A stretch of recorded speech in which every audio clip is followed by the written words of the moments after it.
ભગવાન બ્રહ્માજી મુનિ નારદને કહે છે કે આ જગતની અંદર સર્વશ્રેષ્ઠ શક્તિ જ છે.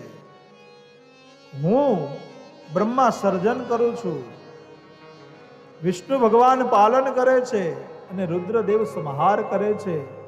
એની પાછળ એ શક્તિનો જ હાથ છે, એ શક્તિનો જ સહારો છે. માટે તમારે પણ જો ઉપાસના અને આરાધના કરવી હોય, નારદ મુનિ કહે છે વ્યાસજીને, આપણે બ્રહ્માજી પાસેથી પાછા જે મૂળ પ્રશ્ન હતા એ સરસ્વતી નદીના કિનારે ત્યાં આવી ગયા. વ્યાસજીને કહે છે નારદ મુનિ કે તમે એ દેવીની ઉપાસના કરો, એ દેવીની આરાધના કરો, જેનાથી તમને શીઘ્ર ફળ મળશે, તમારી જલ્દીથી મનોકામના પૂર્ણ થશે. એટલે ભગવાન નારદ મુનિના કહેવાથી ભગવાન વેદ વ્યાસ માં જગદંબાના નામની આરાધના કરે છે. કહે છે કે 100 વર્ષ સુધી તપમાં લીન રહ્યા. ત્યાર પછી એનું તપ જોઈ અને ઇન્દ્ર જે છે એ ગભરાવા લાગ્યો, એ ડરવા લાગ્યો. ઇન્દ્રને એમ થયું કે આ ઇન્દ્રાસન માટે, આ દેવોનો રાજા બનવા માટે, આ સ્વર્ગના અધિપતિ બનવા માટે તપસ્યા કરતા હશે. કોઈ પણ તપ કરે ને એટલે ઇન્દ્રને જલ્દી પેલા પીડા થાય. એટલે ઇન્દ્રએ વિચાર કર્યો કે શું કરું.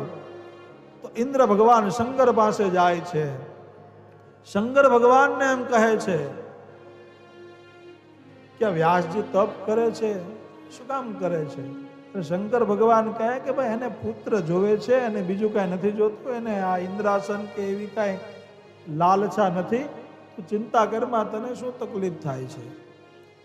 ત્યારે ઇન્દ્ર એમ કહે કે એને પુત્ર જોતો હોય તો તમે જઈને જલ્દી આપી આવો, ન કરે કે મા પ્રસન્ન થશે, જે માંગશે એ આપી દેશે. એ શંકર ભગવાન આવે છે અને વ્યાસજીને પુત્રનું વરદાન આપે છે.